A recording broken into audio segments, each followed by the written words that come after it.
Mortgage loans, business loans సులభంగా government private banks నుండి ఇప్పించబడును.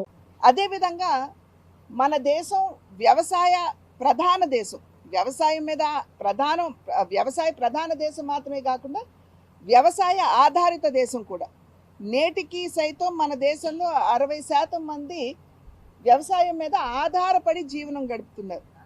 కనుక రైతులకి సంక్షేమాన్ని అందించగలిగితే అన్నదాతలుగా ఉన్నటువంటి రైతులు మరింత మెరుగ్గా వ్యవసాయం చేస్తూ మనకు కావలసినటువంటి ఆహార భద్రత మనకే కాదు విశ్వవ్యాప్తంగా కూడా కల్పించేటువంటి అవకాశం ఉంటుంది అనేటువంటి విషయాన్ని మనం ఇక్కడ గమనించాలి. ఇంతకుముందు వ్యవసాయానికి అయ్యేటువంటి పెట్టుబడి రైతులు పెట్టుకోలేనటువంటి సందర్భంలో ఎందరో ఆత్మహత్యలు చేసుకునేవారు.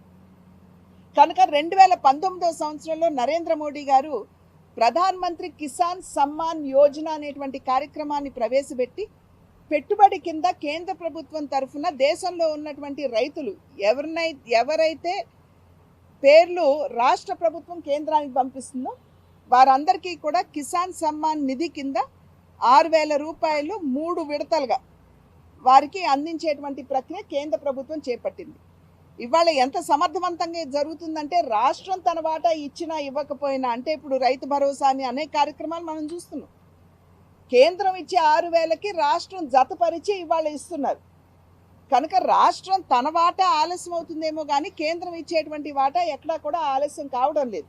వారు 6,000 రూపాయలు టెన్షన్గా రైతుల ఖాతాలోకి వెళ్ళిపోతున్నటువంటి సందర్భంలో 20,000 కోట్ల రూపాయలు ఇప్పుడు 9,30,00,000 మంది రైతులకి దేశవ్యాప్తంగా ఈసారి 17వ ఇన్స్టాల్మెంట్ రైతులకు ఇవ్వడం జరిగింది.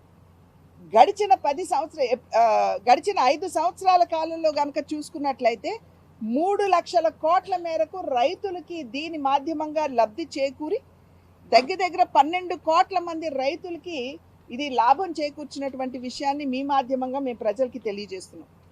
అదేవిధంగా కనీస మద్దతు ధర మీద కూడా ఇవాళ దృష్టి కేంద్రీకరించి కేంద్ర ప్రభుత్వం దాన్ని సైతం పెంచడం జరిగింది. దీనికి తోడు కోఆపరేటివ్స్ సహకార రంగం నిర్వీర్యమైనటువంటి విషయం మనందరికీ తెలుసు. అయితే సహకార రంగం చాలామంది రైతులకి ఊతమిస్తుంది. లోన్స్ ఇవ్వటం కానివ్వండి, ఆ రకంగా ఆదుకోవటం కానివ్వండి, కుటుంబాలని చాలా వరకు కూడా ఆదుకుంటూ ఉంటుంది. కనుక ఆ కోఆపరేటివ్స్ మీద ఇవాళ దృష్టి పెట్టి అచ్చంగా ఒక డిపార్ట్మెంట్ లాగా ప్రారంభించి అమిత్ షా గారు వారి నాయకత్వంలో ఇవాళ సహకార రంగం ఉంది. కనుక దాన్ని కూడా పునరుజ్జీవింపజేసేటువంటి ప్రక్రియ చేపట్టడం జరిగిందని చెప్పి తెలియజేస్తున్నాం. అదేవిధంగా ఇంతవరకు కేవలం మొలాసెస్ మాధ్యమంగా మనం ఇథనాల్ ఏదైతే చేస్తున్నామో అది అంతవరకే పరిమితం కాకుండా మీరు మేజ్ మాధ్యమంగా కూడా జొన్నల మాధ్యమంగా కూడా చేసేటువంటి అవకాశం ఉంటుంది అని చెప్పి ఆ రకమైనటువంటి వెసులుబాటు కూడా ఆ షుగర్ ఇండస్ట్రీస్కి ఇచ్చినటువంటి విషయం నేను తెలియజేస్తున్నాను. అదేవిధంగా ఉల్లిపాయలు ఎక్స్పోర్ట్, చాలా వరకు ఉల్లిపాయలు ఎక్స్పోర్ట్ జరుగుతుంది కాబట్టి డ్యూటీ ఏదైతే ఉందో, ఎక్స్పోర్ట్ డ్యూటీ ఏదైతే ఉందో ఉల్లిపాయల మీద చాలా ఎక్కువగా ఉంది, 40%గా ఉన్నది అని చెప్పి నిర్మలా సీతారామన్ గారి దృష్టికి తీసుకెళ్ళినప్పుడు ఆ 40% ఎక్స్పోర్ట్ డ్యూటీని ఇవాళ 20%కి తగ్గించి రైతులకి మేలు చేకూరే విధంగా నిర్ణయం చేయటం జరిగింది. అదేవిధంగా వంట నూనె, ప్రధానంగా పామ్ ఆయిల్, ఇక్కడ ప్రత్యేకించి రాజమండ్రిలో మనందరికీ తెలుసు చాలా విస్తృతంగా ఇక్కడ పామ్ కల్టివేషన్ జరుగుతుంది.